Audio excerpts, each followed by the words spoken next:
I wouldn't say necessarily the uncertainty with the Portland Timbers, but they are working on a new contract. And now they move on.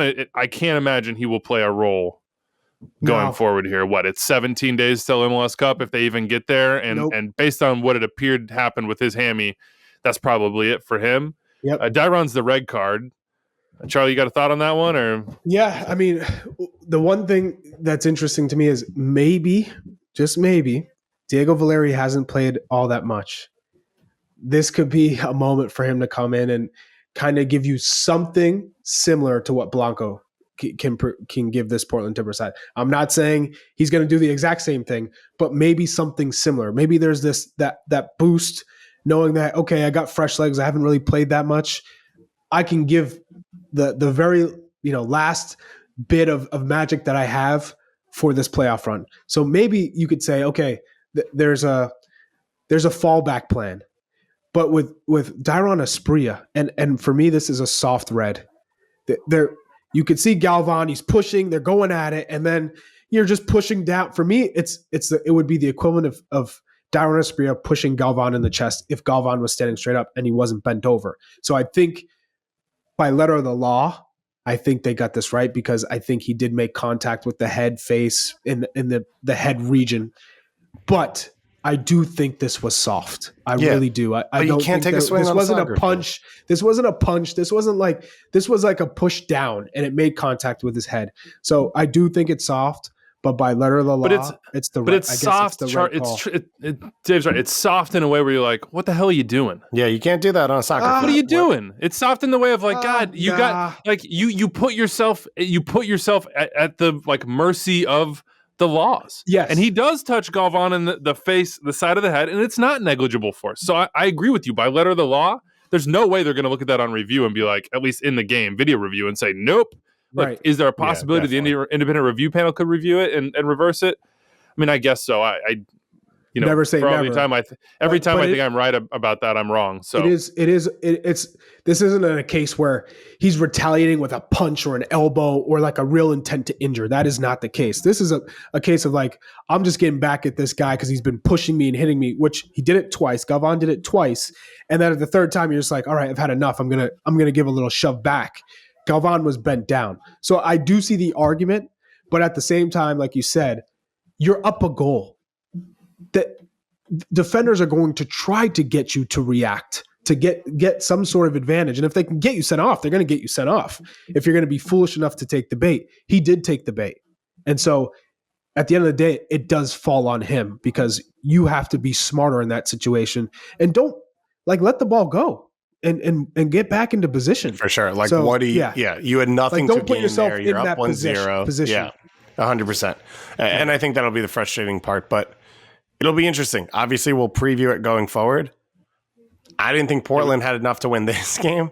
You lose Blanco, you lose Asprilla. But I just looked at the stats. Like the second half, they actually created a ton from like the 60th minute onward. If you look at just XG, I mean, they had the goal cleared off the line. Well, Jimmy Chara missed.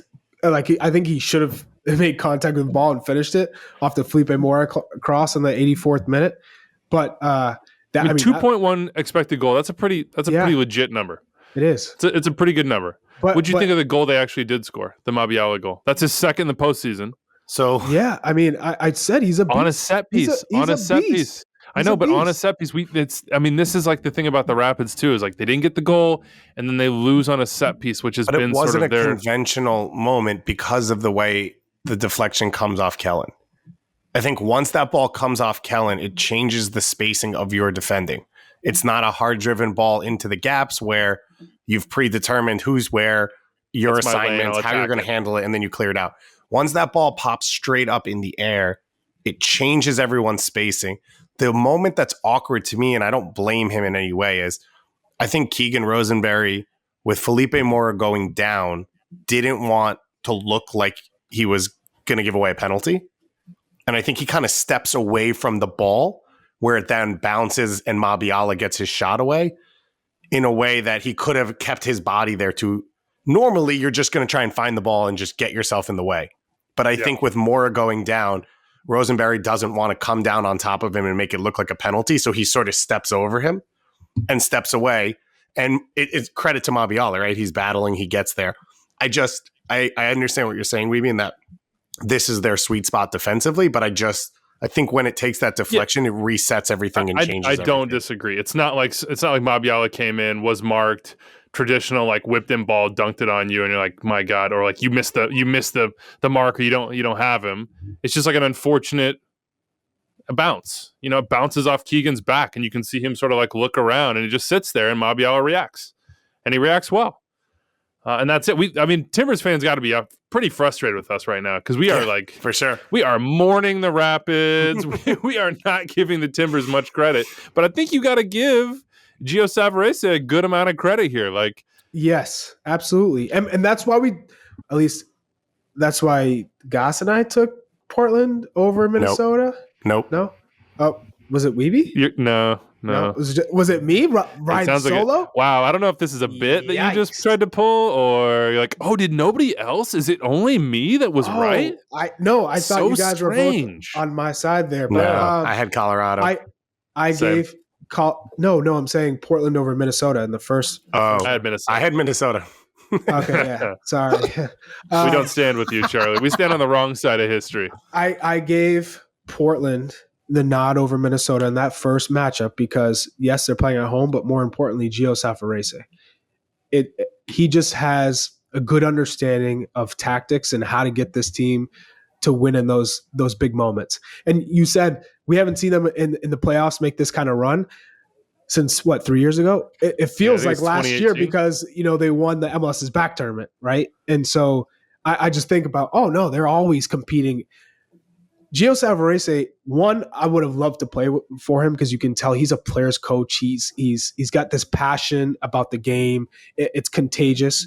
But I think he does understand how to win matches. And he knows the strengths of his team. Right now, they have to defend first, and they have players like Dairon Asprilla and Jimmy Chara, and they play into space, and they hope that whether it's Felipe Mora or Nish Goda can get in a good position for a cross or set pieces with Mabiala because he's an absolute beast. What a target. And they play that way, and it works. So I thought just because he has a good identity and it seems like the whole squad's bought into the tactics and the locker room and the philosophy, that this combined with the experience, I thought this kind of is everything that they needed to make this run. So that's why I kind of gave them the nod. And he's a man manager, and you could tell he's good with his tactics. He's definitely in his sweet spot, that's for sure, in this moment. And sort of to Charlie's point, what you said, Weeby, of like Timbers fans are going to hate us. It's kind of like, because we've seen this show before, right? Like we're back. Gio's in the playoffs. They're sitting deep and countering, and they can be effective that way, and they have talent. Like I guess maybe that's where a little bit of the excitement goes away of like what the Rapids was doing felt new. What happened to RSL was ridiculous. And, Philly's run, if they continue, like Hani Mukhtar came good and was like, hey, it's me. Like, right. Yeah. I should be MVP. And with the Timbers, it's like, Sebastian Blanco is one of the best players in MLS history. That's not something we learned last week, right? And then you come in this week, and it's like, this is a team that can put numbers behind the ball and keep their numbers clean, keep their lines clean and be effective. None of that's new. We know Gio's not good. He's great at this.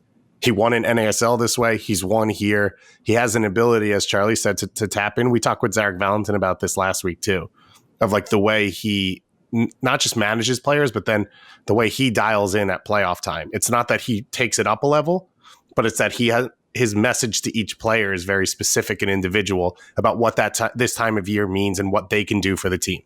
And so we know all of that is possible. Hence why I think when we did our previews, it was like, if Blanco shines, they can go to MLS Cup. Now, the question is, can they do it without him, which is pretty interesting because they've already got the momentum. They've already got the confidence. So I think they're a step past where I thought they'd be going into the conference finals, even without Blanco. And I think without Blanco and without Dairon, assuming Dairon's not there, I mean, it's Gio leaning even further into this. He has a rallying point for his team of look, they won't believe in you again. Like this is the game we'll play. Don't be apologetic about it. Defend hard. Look for your moments. We have the talent to get out and counter. Why can't they do it? Sporting Kansas City, RSL on the other side. Like, Kansas City is rejoicing right now. They're going to have to find a way through the RSL wall that is David Ochoa, but they're rejoicing because they could be hosting a conference final. And that certainly was not expected after everything that happened to them in the last couple of weeks of the season. And on decision day, obviously, to be in this place, they've got to be delighted. But the Timbers have got to be saying, why not us? Why not? Yeah, Blanco's out. Blanco was out most of the year. Yeah, Dairon's out. Well, you know what? In past seasons, we didn't really have Dairon in the regular season. We were okay then. I don't know. We'll see. Congratulations to the Timbers.